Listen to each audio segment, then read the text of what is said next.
ও যেন কোনোবা নিশ্চয় বালকে ভাষয় তথাপিতো পিতৃৰংগে চাহিয়া থাকয়। এটি সৰু ল'ৰাই সৰু কথা ক'বলৈ চেষ্টা কৰিলে, কিবা এটি ক'লে দেউতাসকলে বোলে অপৰাধ নধৰে। ঠিক তেনেকৈ ধৰণে আপোনাৰ হওক আমাৰ পিতৃতুল্য। গতিকে আপোনাৰ হবৰে এটি সন্তান বুলি ভাবি আপোনাৰ হবৰ চৰণ তলত আমাক ঠাই দিব। আৰু আই মাতৃসকলৰ চৰণতো আমি সেৱা জনাইছোঁ। গৰ্ভত থাকন্তে গুহালৈ যেন পাৱে, তাৰ অপৰাধ নধৰে যেন মাৱে। গতিকে আপোনাৰ হবেও আপোনাৰ হবৰে গৰ্ভস্থৰ এটি সন্তান বুলি ভাবি আপোনাৰ হবৰ দুখানি অভয় চৰণত আমাক ঠাই দিব।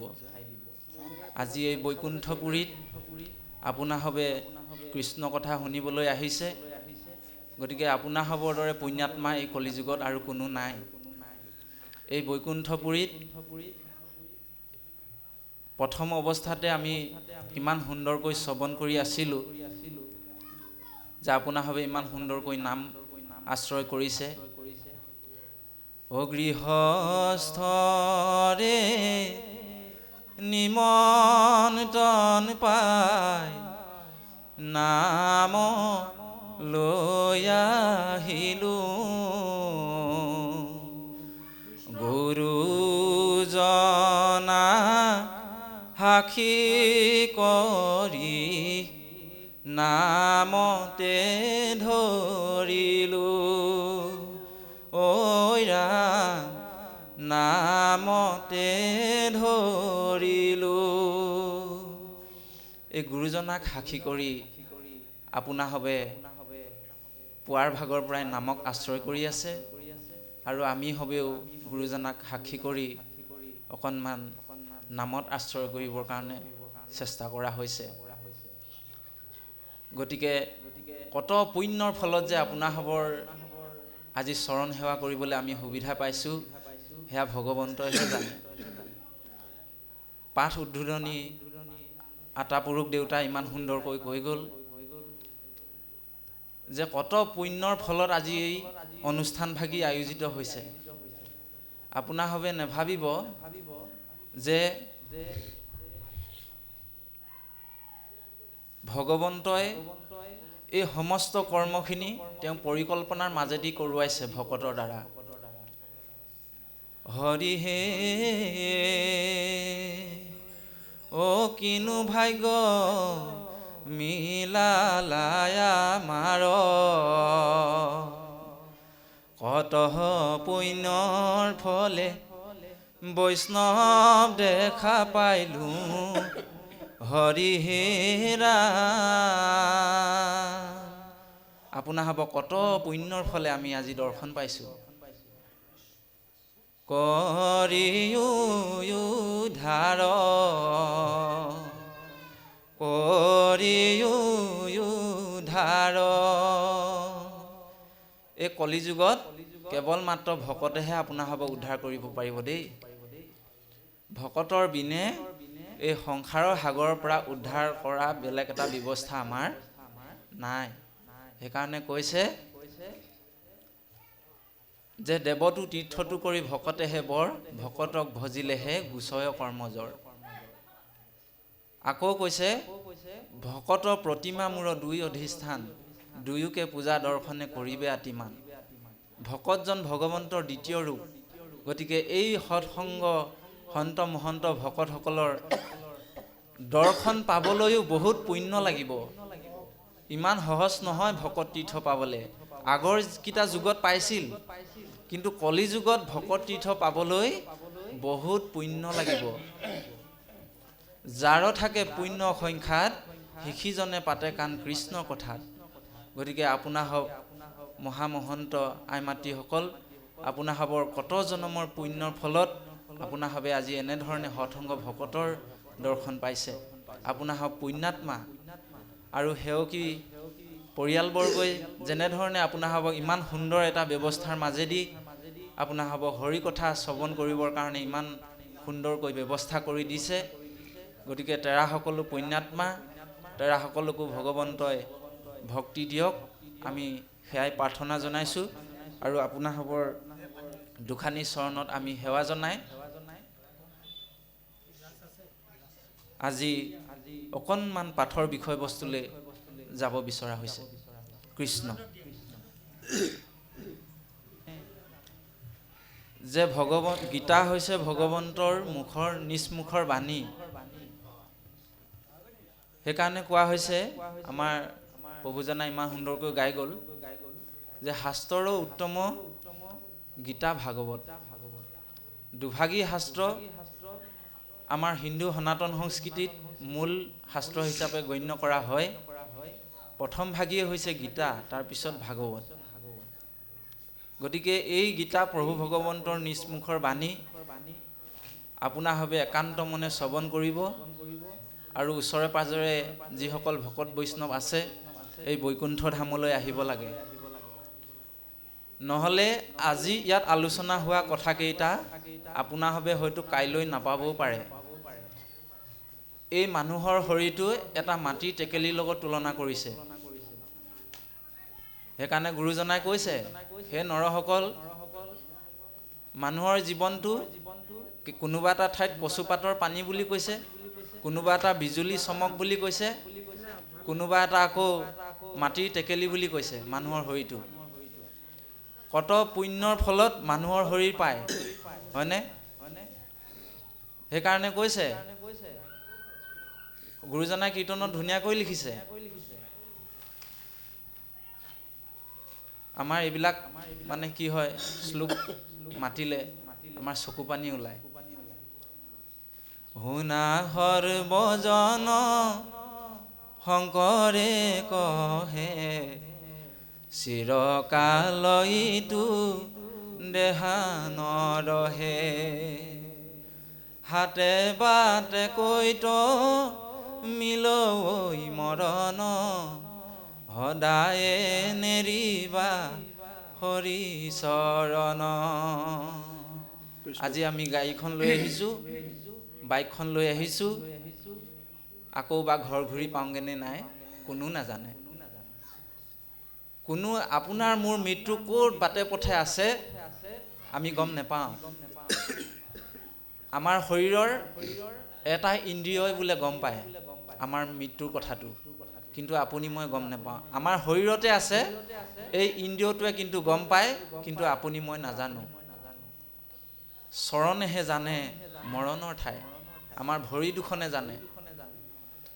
যেতিয়া আপোনাৰ মোৰ মৃত্যু আহিব, এই ভৰি দুখনে লৈ যাবই সেই জেগালৈ, আপুনি চিন্তা কৰিব প্ৰয়োজনেই নাই। গতিকে সেইকাৰণে গুৰুজনাই কৈছে যে এনেধৰণৰ পুণ্য ধাম পালে, ভকত তীৰ্থ পালে কেতিয়াও নোযোৱাকৈ নাথাকিবা, কেতিয়াও হৰি কথা নুশুনাকে নাথাকিবা। অ হেন জানি ভকতিত তেজিওবালাখ,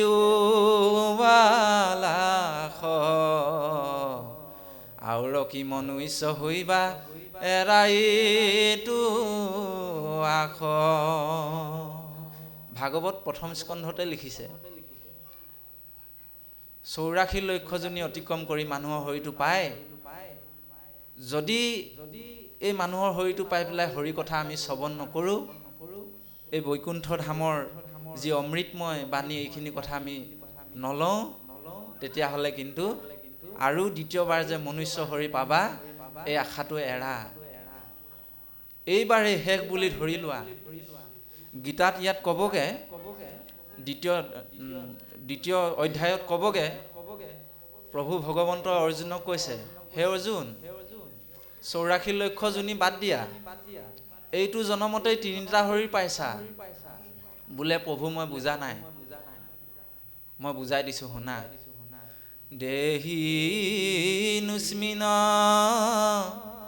যথা দেহে, কৌমাৰম যৌবনম জৰা, তথা দেহান্তৰ প্ৰাপ্তিৰ ধীৰস্তত্ৰ ন মূৰ্জতি। 3টা শৰীৰ, প্ৰথমটো কৈছে কৌমাৰম শিশুকাল, দ্বিতীয়টো কৈছে যৌৱনম অৰ্থাৎ যুৱ অৱস্থা। তাৰমানে আমি সৰু আছিলোঁ, এতিয়া যুৱক হ'লোঁ। সৰুকালৰ শৰীৰটো এতিয়া নাই, শৰীৰটো বদলি হৈ গুচি গ'ল, হয়নে বাৰু? দুটা শৰীৰ দেখা দেখিকে পালোঁ নাই বাৰু? লাষ্টত কৈছে জৰা অৰ্থাৎ বৃদ্ধকাল।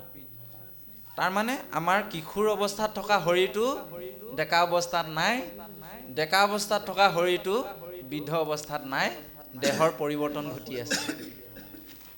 সেইকাৰণে কৈছে এইটো জন্মতেই 3টা শৰীৰ পালা, গতিকে সেই 84 লক্ষ যোনি অতিক্ৰম কৰিলে কিমানটা কোটি কোটি শৰীৰ সলনি কৰিব লাগিব হিচাপ নাই।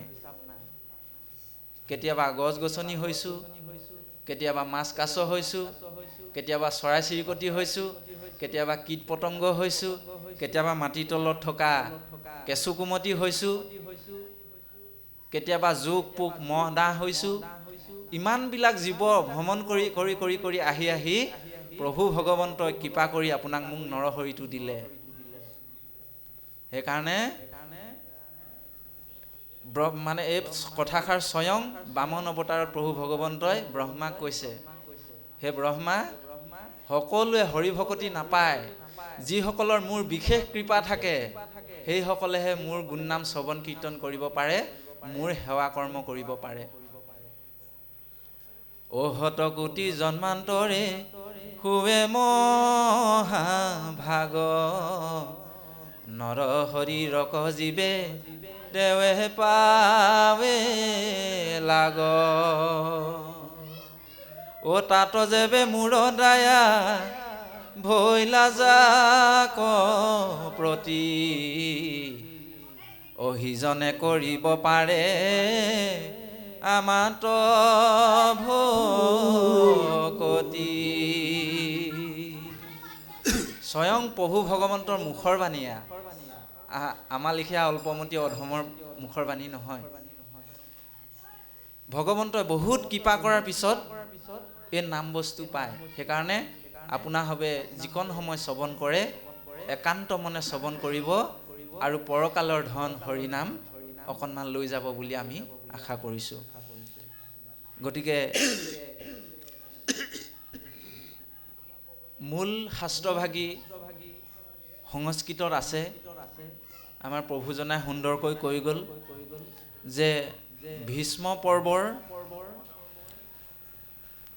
অন্তৰ্গত এই গীতা শাস্ত্ৰভাগী টোটেল 18টা অধ্যায় আছে, 700 শ্লোক আছে সংস্কৃতত, আৰু কবি গোবিন্দ মিশ্ৰ প্ৰভুজনাই অসমীয়ালৈ অনুবাদ কৰিছে।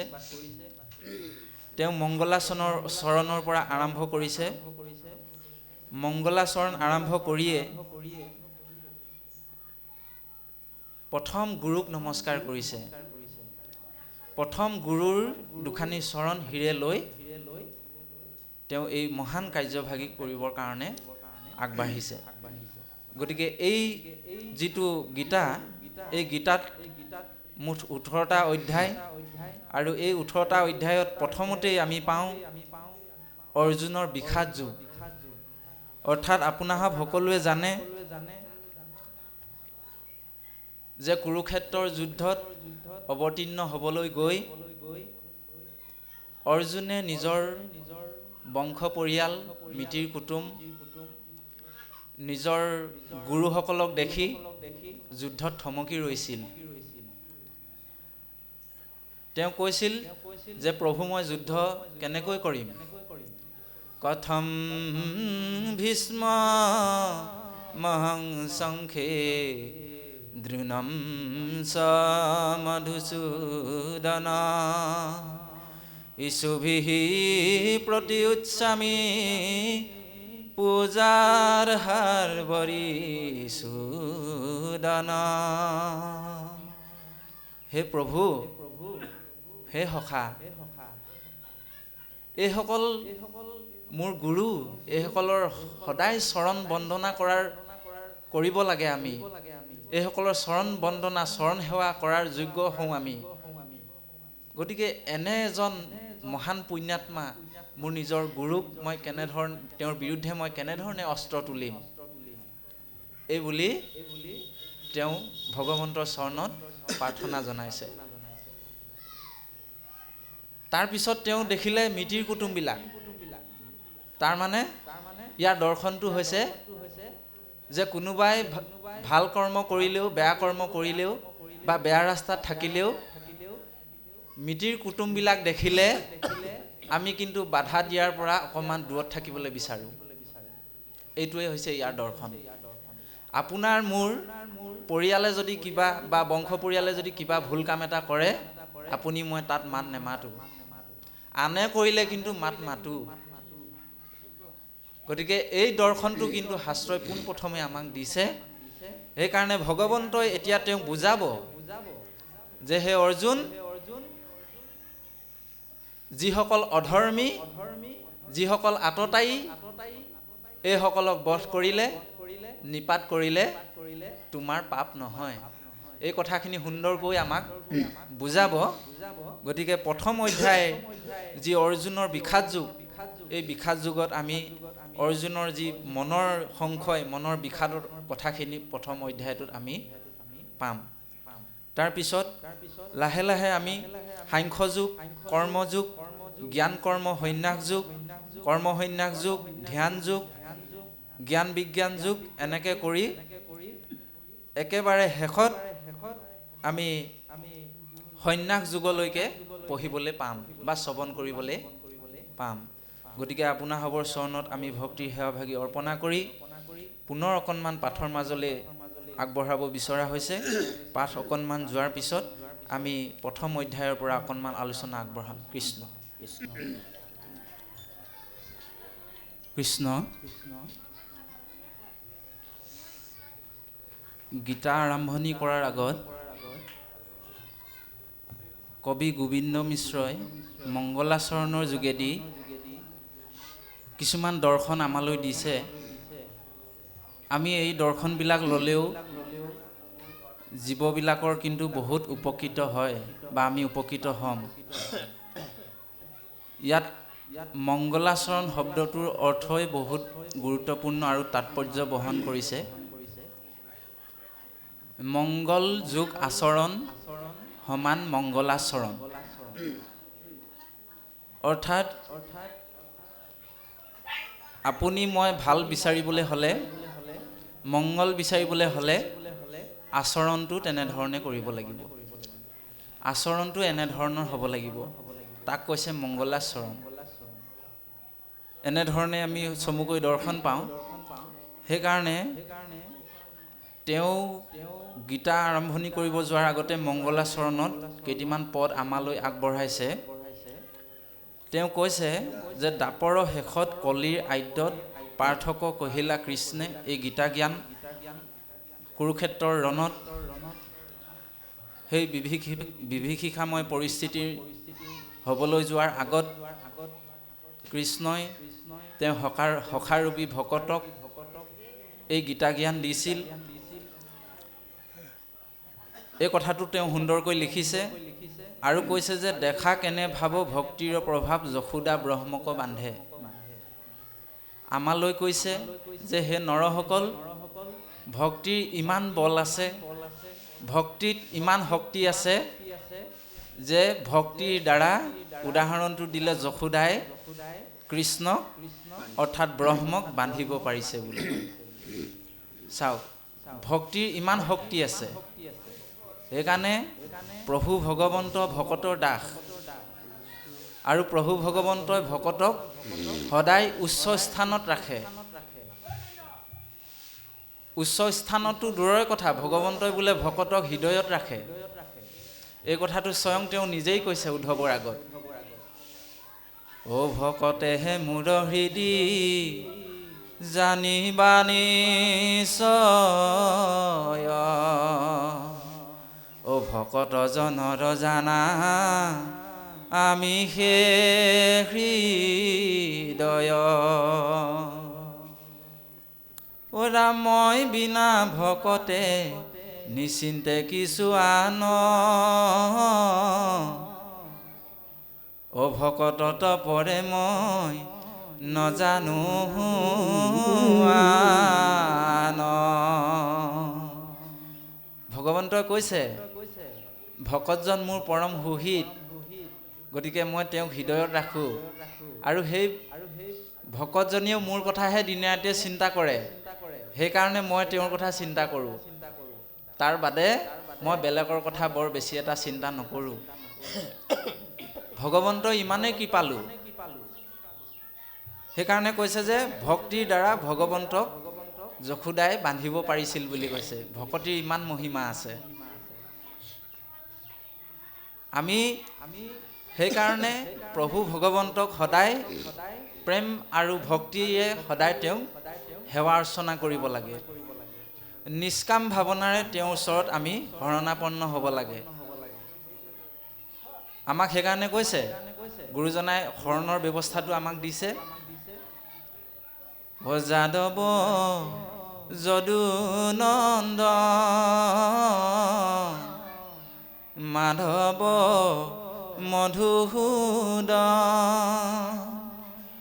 তুমি নিত নিৰঞ্জন নাৰায়ণ, তোমাক লৈলো শৰণ। প্ৰভুৰ চৰণত আমি প্ৰেম আৰু ভক্তি ভাৱনাৰে তেওঁৰ চৰণত আমি সদায় পুৱা গধূলি সেৱা শুশ্ৰূষা কৰিব লাগিব।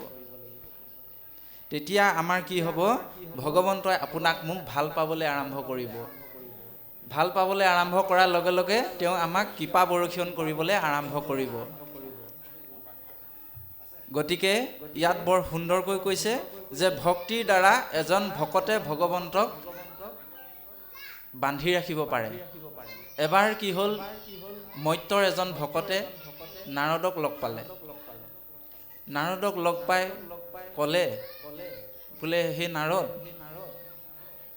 এই প্ৰভু ভগৱন্তইনো বাৰু বৈকুণ্ঠত কি কৰি থাকে?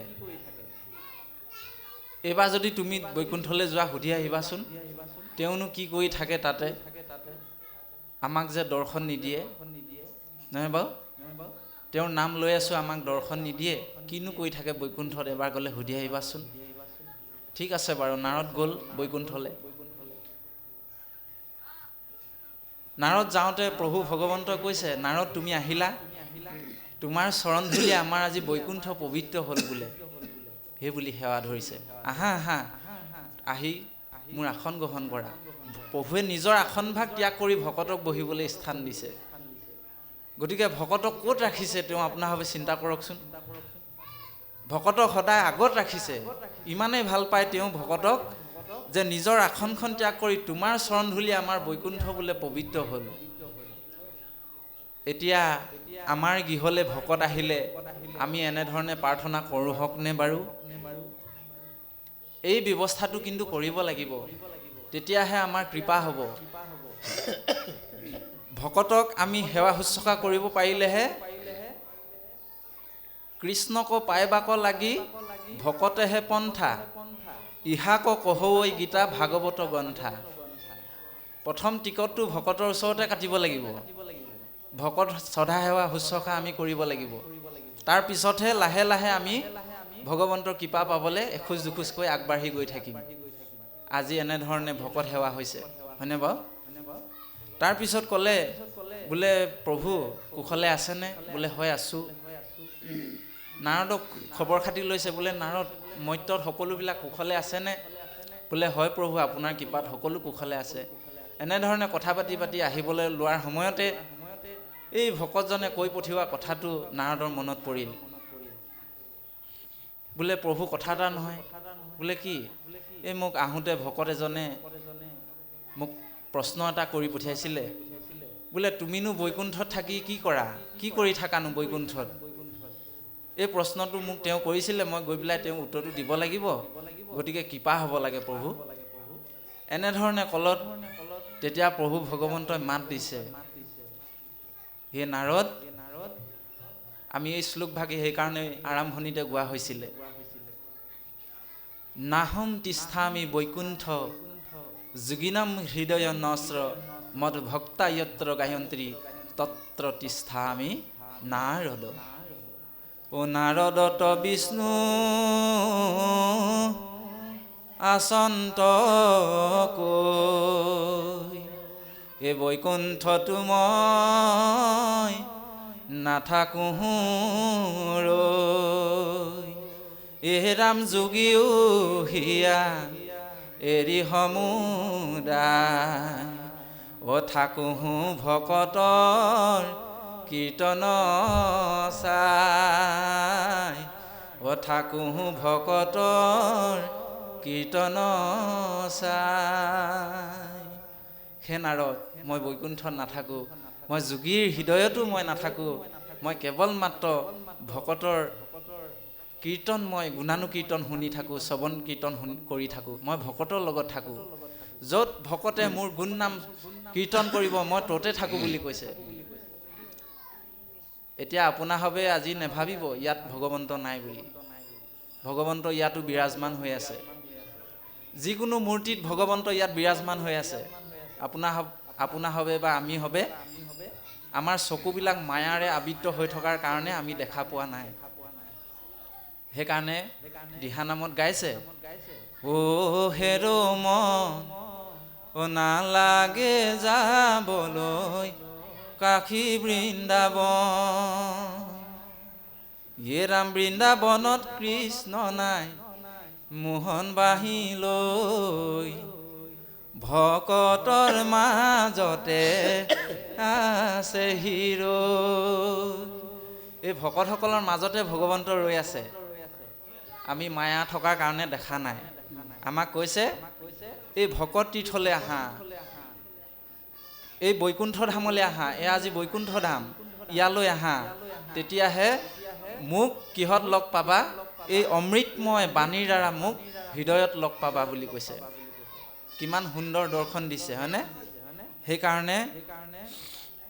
সেইকাৰণে বিষয়বিলাক আমি এনেধৰণে আগবাঢ়িব লাগে যে নৰমনুষ্য শৰীৰটো ধাৰণ কৰি অকল খোৱা বোৱাতে নাথাকি অন্তত পুৱা গধূলি প্ৰভু ভগৱন্তক অকণমান হ'লেও মনত পেলাব লাগে।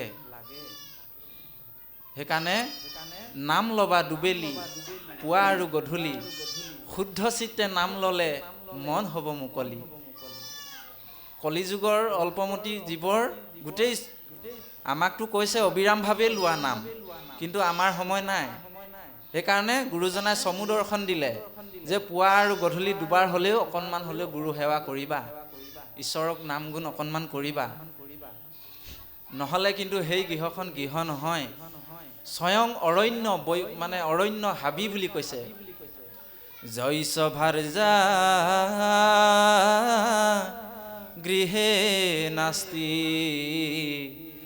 সাধিসা পুণ্যচাৰিতা অৰণ্যম তৃণ গন্তব্যম যথা অৰণ্যম তথা গৃহম। যিখন ঘৰত পুৱা গধূলি প্ৰভু ভগৱন্তৰ সেৱা উপাসনা নকৰে, মোবাইল চাই সময় কটায়, বিষয় কথা পাতি সময় কটায়, সেইখন ঘৰ ঘৰ নহয়, বাঁহতল বুলি কৈছে, অৰণ্য বুলি কৈছে। য'ত প্ৰভু ভগৱন্তৰ নামেই নাই, সেই গৃহভাগ কেনেকৈ পবিত্ৰ হ'ব পাৰে বাৰু? আপোনাভাৱে চিন্তা কৰকচোন। আমি আজি নামঘৰক কিয় পবিত্ৰ স্থান বুলি কওঁ? এই গুৰুগৃহ আমি কিয় পবিত্ৰ বুলি কওঁ? কাৰণ ইয়াত প্ৰভু ভগৱন্তৰ নাম ইয়াতে প্ৰকাশমান হৈ থাকে। ভকতসকলে পুৱা গধূলি ধূপ চাকি জ্বলাই সেৱা প্ৰাৰ্থনা কৰি গুৰু আসন চৈতন্য কৰি ৰাখে। সেইকাৰণে পবিত্ৰ বুলি ধৰা হয়। গতিকে আপোনাৰ মোৰ গৃহখনত যদি এই ব্যৱস্থাটো নকৰোঁ পুৱা গধূলি, তেতিয়াহ'লে পবিত্ৰ বুলি কেনেকৈ ক'ব বাৰু কওকচোন? কাৰণ আমাৰ প্ৰতিটো পদে পদে আমাৰ অপৰাধ হৈছে, পদে পদে আমাৰ বিষয় কথা পাতোতে আমাৰ অপৰাধ হৈছে। গতিকে এইখিনিৰ পৰা মুক্তি পাবলৈ হ'লে আমি ভগৱন্তৰ নামৰ দ্বাৰাই আমি গৃহ পবিত্ৰ কৰিব লাগিব, আমাৰ বাক্য পবিত্ৰ কৰিব লাগিব, আমাৰ সদাচাৰ যিকেইটা সদাচাৰ আছে সেইকেইটা আমি পবিত্ৰ কৰিব লাগিব, আমাৰ গমন সদাচাৰ আমি কৰিব লাগিব, শয়ন সদাচাৰ আমি কৰিব লাগিব, আমি যিখিনি খাওঁ সেইখিনি আমি সেই সদাচাৰখিনি মানি চলিব লাগিব। গতিকে এনেধৰণে বিষয়বিলাক আমি ভগৱন্তৰ চৰণত সমস্তখিনি অৰ্পণ কৰিলেহে আমাৰ গৃহ বা আমাৰ মন আত্মা শুদ্ধ তালৈ আহিব বুলি আমাক শাস্ত্ৰসমূহে দৰ্শন দিছে। গতিকে আপোনাৰভাৱে নিজেই চিন্তা কৰিব, আপোনাৰভাৱে জীৱনত সমস্তখিনি পাবই। সেইকাৰণে এই ভকতিৰ কথাখিনি মংগলাচৰণত কৈছে,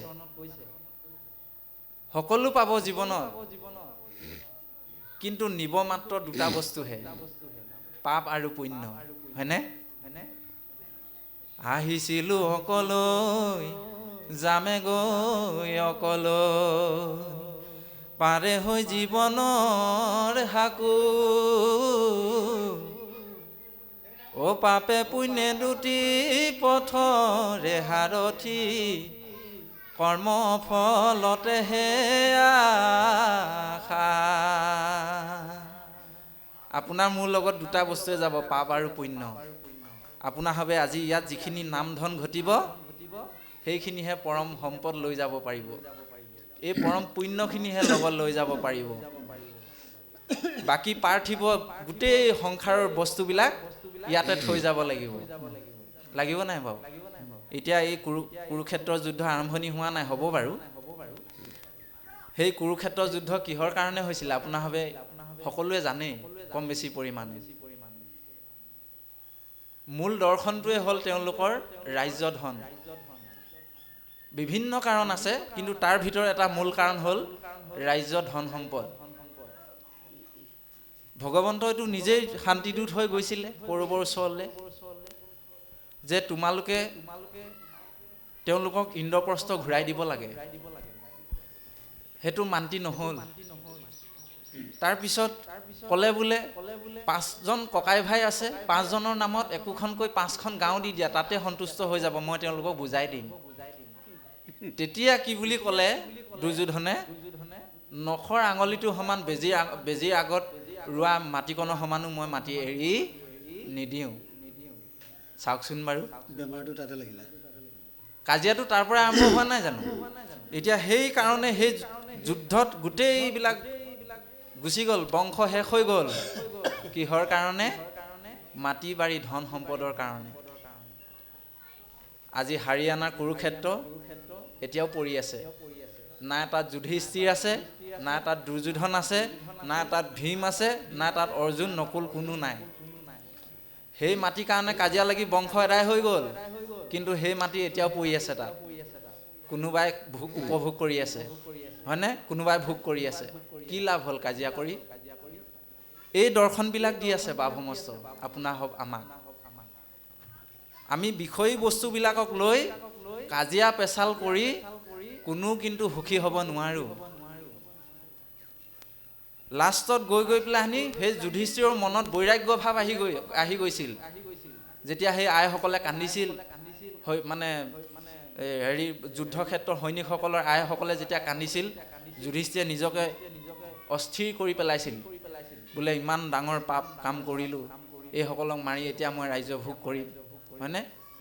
তেওঁৰ মনতো অশান্তি হৈছিল, কিন্তু ভগৱন্তই কৃপা কৰি ভীষ্মৰ হতুৱাই বহুখিনি কথা বুজোৱাত তেওঁ আকৌ পুনৰ ৰাজ্যভাৰ শাসন ল'লে। গতিকে আপোনাৰ ভাৱে নেভাবিব যে কাৰোবাৰ মনত দুখ দি, কাৰোবাৰ বস্তু ধন সম্পদ লুটি আনি আপুনি মই সুখী হ'ব পাৰিম, এই ধাৰণাটো ভুল ধাৰণা। পৃথিৱীখন ঘূৰণীয়া। ভগৱন্তই কৈছে, চক্ৰবৎ পৰিৱৰ্তন্তে দুখানিচ সুখানিচ, না ভুক্তম ক্ষতে কৰ্ম কল্পকোটি স্ৰতে অপি, অৱশ্যমেবম ভুক্তৈবম কৃত কৰ্ম শুভাশুভম। ভাল আৰু বেয়া কৰ্মৰ ফল আপুনি মই ভুগিবই লাগিব, এইটোৰ পৰা কোনো বাচি যাব নোৱাৰে। স্বয়ং ভীষ্মই বাচি যোৱা নাই ইয়াৰ পৰা। গতিকে আপুনি মই কোনটো খেতিৰ মূলা, হয়নে নহয়? সেইকাৰণে আমাক কৈছে যে নৰসকল, তোমালোকে একো লগত নিব নোৱাৰা, সেই পাৰ্থিৱ বস্তুবিলাক তাতে পৰি আছে, হাৰিয়ানা কুৰুক্ষেত্ৰ এতিয়াও পৰি আছে, একো নিব নোৱাৰিলে। আপুনি ময়ো একো লগত নিব নোৱাৰো বাপাই সমস্ত। ইয়াৰ মাটি ইয়াতে থাকি যাব, ইয়াৰ ধন ইয়াতে থাকি যাব, হয়নে? শিশু কাল সাৰথি হৰি ভগৱন্ত, অযৌৱন কাল সাৰথি ভাৰ্যা,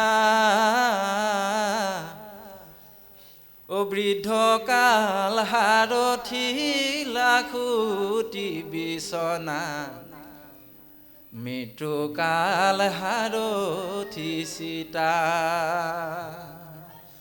পাপ আৰু পুণ্যৰ লগত ভকতে বনাই দিয়া সেই চিতাখন আপোনাৰ মোৰ লগত যাব,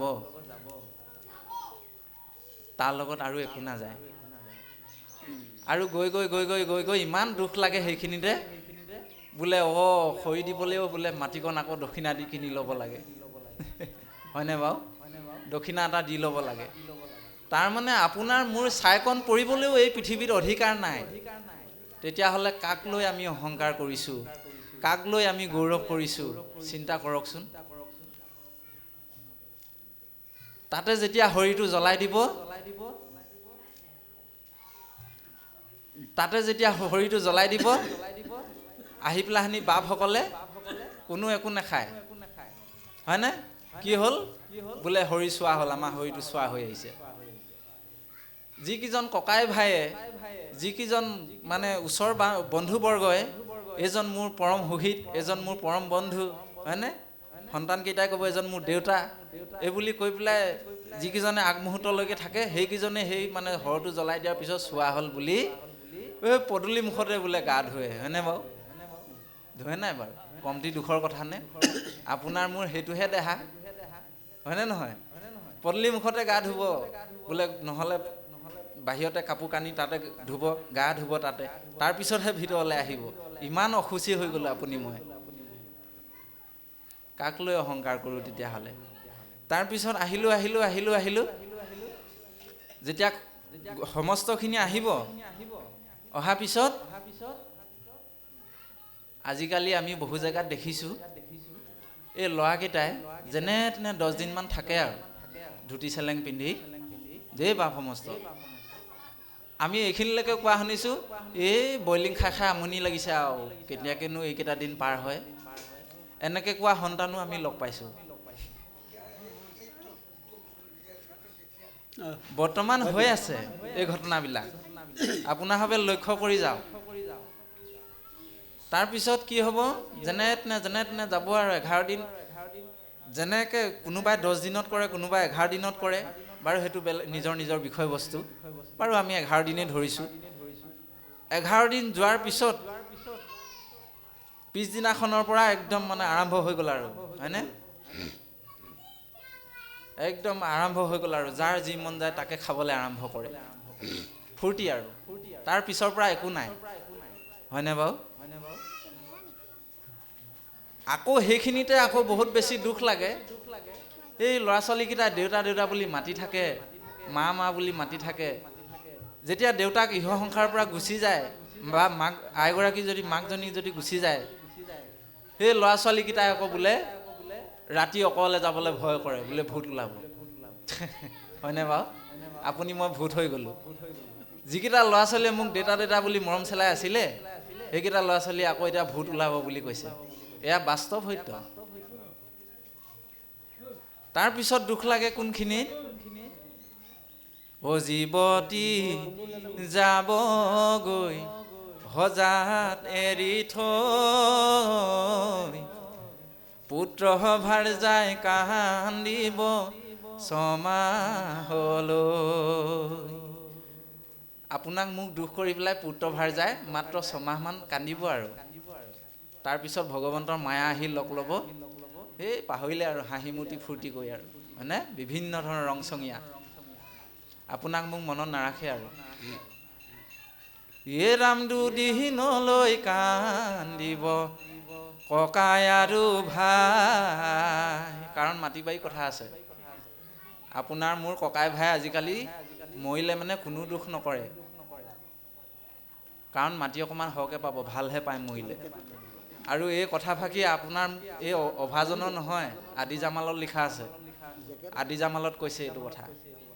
ককাই ভাই মাত্ৰ দুদিন কান্দিব। কলিযুগত ককাই ভাই মৰিলে ভালহে পাব, কাৰণ মাটি অকণ সৰহকৈ পাব। যাহাই দেউতাক গুচি যাব, তাৰ পিছতে মাটি বাৰীৰ লগত ল'ৰা ছোৱালী কাজিয়া হ'বলৈ আৰম্ভ কৰিলে আৰু, হয়নে বাৰু? লাগিব নাই বাৰু? সেইকাৰণে আমি ধৃতৰাষ্ট্ৰৰ দৰে পিতৃ হ'ব নালাগে। তাৰপিছত শেষত ক'লেগে, অ মাটি যদি আছে বান্ধৈ কান্দিব দাই, ঐ কান্দিব দাই। পৃথিৱীত এটাই পবিত্ৰ সম্বন্ধ আছে, সেয়া হৈছে পিতা মাতা, মা আৰু দেউতা। মা দেউতাৰ যি মৰম, সেই নিস্বাৰ্থ মৰম। এই মৰম আপোনাৰভাৱে ক'তো নাপায়। লাগিলে 100 সন্তানেই হওক, তাৰ পৰা এটি সন্তান যদি মাক দেউতাক জীয়াই থকা অৱস্থাত ঢুকাই যায়, বাকীকেইটা কথা চিন্তা নকৰে, অকল সেইজনৰ কথাহে চিন্তা কৰি থাকিব। এইটো মোৰ ল'ৰাটো এনেকুৱা এনেকুৱা হ'ল, আমুক হ'ল তামুক হ'ল। ইয়াতকৈ আৰু ডাঙৰ দুখ একো নাই পৃথিৱীত। গতিকে মাকৰ সমান পবিত্ৰ সম্বন্ধ, এষাৰ আকৌ গৰ্গমুনিয়ে কৈছে দেই বা সমস্ত। গৰ্গমুনিয়ে বসুদেৱ দৈৱকীৰ আগত কৈছে, ইমান পবিত্ৰ সম্বন্ধ, কিন্তু আজি তাৰিখত আমাৰ দুখ লাগে। আমাৰ লীলাবাৰীতে মৈত্ৰী আশ্ৰম আছে।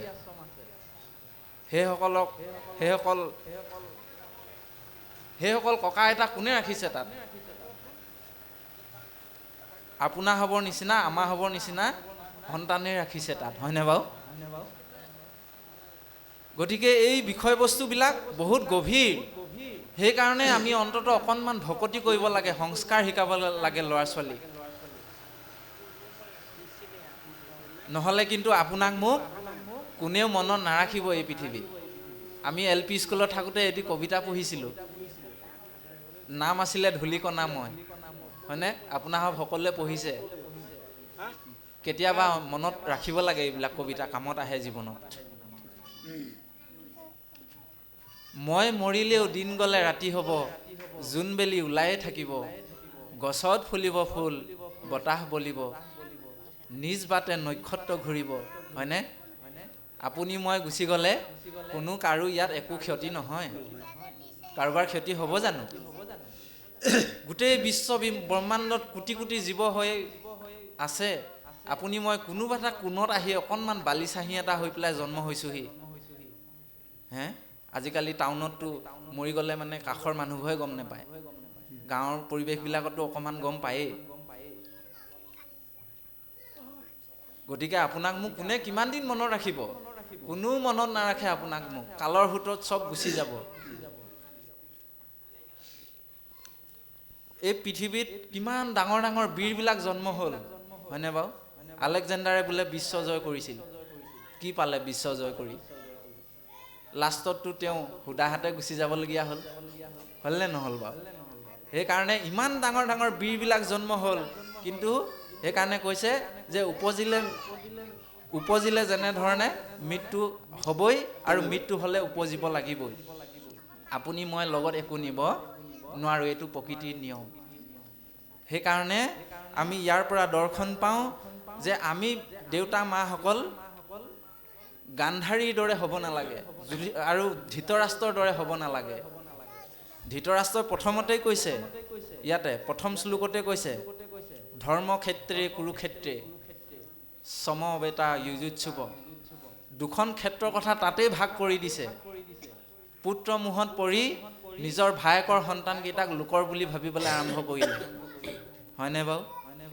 পুত্ৰ মোহত পৰি নিজৰ ভায়েকৰ ল'ৰাকেইটাক আনৰ বুলি ভাবিবলৈ আৰম্ভ কৰিলে। সেইকাৰণে ধৰ্মক্ষেত্ৰে কুৰুক্ষেত্ৰে বুলি প্ৰথম সংস্কৃতত আৰম্ভ কৰিছে শ্লোকটো। তাৰমানে তেওঁ আগৰ পৰাই বিভাজন কৰিয়ে আছে। তেনেধৰণৰ যদি একপক্ষ বিভাজন হয়, তেনেহ'লে ককাই ভাইৰ মাজত কাজিয়া হোৱাটো স্বাভাৱিক কথা। আপোনাৰ হ'ব ল'ৰা যদি 4টা, মাটি যদি 4 বিঘা আছে, 4 বিঘাই 4জনক এবিঘা বিঘাকৈ ভগাই দিয়ক, তেতিয়া কাজিয়া নহয়। নহ'লে কাজিয়া হ'বই। সমভাৱ দেখিব পাৰিব লাগিব। আৰু জীয়াই থাকোঁতে জীৱিত অৱস্থাতে ককাই ভাই যেইজন আছে, সা সম্পত্তি যিমান আছে ভগাই থৈ যোৱাটো উচিত। নহ'লে আপুনি যোৱাৰ পিছত সেই ককাই ভাই অৰিয়া অৰি লাগিব, কাজিয়া লাগি ইটোৱে সিটোক মৰা কটা হ'ব। লাষ্টত সমাজে মাক দেউতাকক দুখিব, বোলে দেউতাকে চিজিল কৰি নগ'ল, মাকে চিজিল কৰি নগ'ল, সেইকাৰণে এতিয়া সিহঁতৰ মাজত মৰা কটা লাগিছে। এইটো বাস্তৱ সত্য। সেইকাৰণে আমি কোনো এটা সন্তানৰ প্ৰতি পক্ষপাতি নকৰি সকলোকে যাতে সমভাৱে আমি বিষয়বস্তুটো উপস্থাপন কৰিব পাৰোঁ, তেতিয়া কিন্তু আমাৰ দৰ্শন আছে। আৰু গান্ধাৰীৰ পৰা আমি কি শিকিব পাৰোঁ? গান্ধাৰী ইমান তপোবল আছিল, যেতিয়া দ্ৰৌপদীক বস্ত্ৰহৰণ কৰিছিল তেতিয়া কিন্তু তেওঁ চকুৰ এই মানে পটিটো খুলি দিয়া নাছিল। তেওঁ চকু পটিটো খুলি দিয়া হ'লে সেই তাতে দ্ৰৌপদীক যে অপমান কৰিছিলে সেই দুষাখন, হয়নে? সেইসকলকতো তেওঁ সেই শক্তিৰ দ্বাৰা নাশ কৰিব পাৰিলেহেঁতেন। কিন্তু সেই অপৰাধটো মনে মনে চাই আছে, তেওঁ তাত বাধা দিয়া নাই, হয়নে বাৰু? ধৃতৰাষ্ট্ৰটো চকুৰে অন্ধই, মনৰ পৰাও অন্ধ। কিন্তু শেষত যেতিয়া দুৰ্যোধনৰ বোলে গোটেইসকল মানে গুচি গ'ল, আৰু দুৰ্যোধনৰ মানে এতিয়া পাল পৰিছে, গদা যুদ্ধ হ'ব বুলি ইতিমধ্যে গম পাইছে। তেতিয়া আকৌ মাকে কি কৰিছে? নিজৰ পতিটো খুলি নিজৰ সন্তানক বচাবৰ কাৰণে কি কৰিছিলে? সেই তপোবলৰ শক্তিটো দুৰ্যোধনক দিছিলে। ভগৱন্তৰ ইচ্ছা, আপুনি মই আপোনাৰ মোৰ ভাল গুণবোৰ যেতিয়া বেয়া কামত খৰচ কৰিবলৈ ল'ম, তেতিয়া ভগৱন্তই আৰু বেছি সময় আপোনাক মোক নাৰাখে, ওপৰলৈ থুইয়ালে নিজৰ গাতে পৰে, হয়নে বাৰু? গতিকে সেই বস্তুটো তেনেকুৱা এগৰাকী মাতৃ হ'ব নালাগে, তেনেকুৱা এগৰাকী চিন্তাধাৰাৰ মাতৃ হ'ব নালাগে, যে এগৰাকী নাৰীক অপমান কৰাৰ সময়ত তেওঁ সেই নিজৰ তপোবল ব্যৱহাৰ নকৰিলে, কিন্তু নিজৰ পুত্ৰটোক সহায় কৰিবৰ কাৰণে, বচাবৰ কাৰণে তেওঁ কিন্তু তপোবল ব্যৱহাৰ কৰিছে। কিন্তু ইয়াৰ পৰা কিবা লাভ হ'ল জানো? একোতো লাভ নহ'ল। গতিকে আপুনি মই আপোনাৰ মোৰ ভাল গুণবিলাক যদি বেয়া কৰ্মত খৰচ কৰোঁ, তেতিয়াহ'লে আপুনি ময়ো কিন্তু অধোগতিয়ে যাম। এনেধৰণে আমাক বৰ সুন্দৰ দৰ্শন দিছে। গতিকে ইয়াত কৈছে যে ভক্তিৰ প্ৰভাৱৰ দ্বাৰা প্ৰভু ভগৱন্তক যশোদায়ো বান্ধিব পাৰিছিল। সেইকাৰণে আপোনা হবেও আমিও এনেধৰণে প্ৰভুৰ চৰণত সদায় ভক্তি ভাৱেৰে, যে হে প্ৰভু, সকলোখিনি তুমিয়ে দিলা, সকলোখিনি তোমাৰ কৃপাতে হ'ল, গতিকে সমস্তখিনি তোমাৰ চৰণতে অৰ্পণ কৰিছোঁ, আৰু তোমাৰ দুখানি চৰণ হৃদয় পদ্মত ধাৰণ কৰিছোঁ, আৰু তোমাৰ পৰা একো নিবিচাৰোঁ প্ৰভু, কেৱল মাত্ৰ ৰসময়ী ভকতিহে যাতে তুমি দিয়া, তাৰে কাৰণে আমি প্ৰাৰ্থনা কৰিছোঁ। এনেধৰণে কিন্তু আমাৰ প্ৰাৰ্থনাবিলাক হ'ব লাগিব। কৃষ্ণ কৃষ্ণ।